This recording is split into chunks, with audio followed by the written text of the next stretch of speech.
آپ کو پتہ ہے پاکستان میں ایک ایسا قانون نافذ کر دیا گیا ہے جو بہت بڑا ظلم ہے، بہت زیادتی ہے، اور اس میں یہ ہے کہ قانون یہ ہے کہ اب کوئی بھی لڑکی یا لڑکا جس کی عمر 18 سال سے کم ہے وہ شادی نکاح نہیں کر سکتے۔ یہ کون سا قانون ہے بھائی؟ کون سے پاگلوں والا قانون جو ہے ہماری پاگل حکومت لے کر آئی ہے؟ کس کو خوش کرنے کے لائی ہے؟ کس کی پیروی کر رہی ہے یہ؟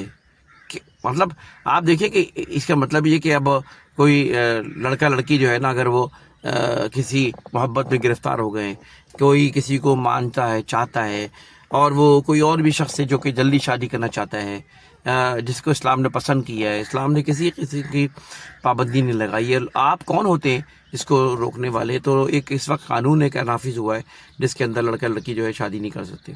اس کا مطلب ہے کہ زنا کو عام کیا جائے۔ ظاہر ہے کہ پھر زنا عام ہوگا جب ایک پابندی لگا دی جائے گی کہ جس میں جو ہے قاضی اور جو نکاح پڑھانے والا وہ بھی گرفتار ہوگا، جو کرے گا شادی وہ بھی گرفتار ہوگی۔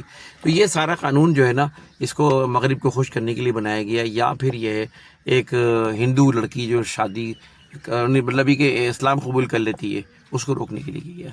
وہ قبول کرنے کے بعد کسی لڑکے سے شادی کر لیتی ہے، مسلمان لڑکے سے، تو کیوں کر لے بھائی؟ 18 سال سے کم عمر میں اگر وہ شعور رکھتی ہے، 12 14 15 سال 17 سال کی عمر میں شعور رکھتے ہیں ہر لڑکا لڑکی، اور اگر وہ اپنی خوشی سے اسلام قبول کر رہے ہیں تو پھر آپ اس کو کیوں روک رہے ہیں؟ یہ سارے یہی وجوہات ہیں جو کہ بالکل ہمارے مسلمان ہونے کے باوجود وہ اس طرح اس قانون کو نافذ کر رہے ہیں جیسے خود مسلمان نہیں ہیں۔ تو اس قانون کے خلاف جدوجہد کی جائے، جو نافذ کیا گیا ہے اس کو ختم کیا جائے۔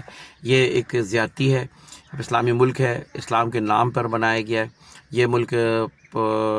نظریے کی بنا پہ دو قومی نظریہ کیا ہے؟ یہی ہے کہ بھائی وہ ہندو الگ قوم ہے پاکستان، اور یہ الگ قوم ہے، تو اب مسلمان الگ قوم ہے۔ تو اب یہ پاکستان کے اندر اس طرح کے قانون نافذ کرنے سے برکتیں خراب ہوں گی۔ جس طرح لال مسجد کے واقعے کے بعد پاکستان کا سکون نہیں ملا، اس کو بہت زیادہ مشکلات میں ہمیشہ شکار رہا ہے، خودکش بمباری سے لے کے پتہ نہیں کیا کچھ ہوتا رہا ہے۔ تو اس لیے میں مطالبہ کروں گا اور حکومت سے بھی اور لوگوں سے بھی کہوں گا کہ اس کالے قانون کے خلاف جو ہے نا، جو قرآن و سنت کے خلاف ہے، جو ہے، اور اگر ایک حکم نافذ ہوتا ہے نا اگر اسلامی، تو برکتیں پورے ملک میں ہوتی ہیں، اور یہ جو ہے نا ایک غیر اسلامی قانون نافذ ہوتا ہے، اس کے جو ہے نا بربادیاں اس سے ہوتی ہیں۔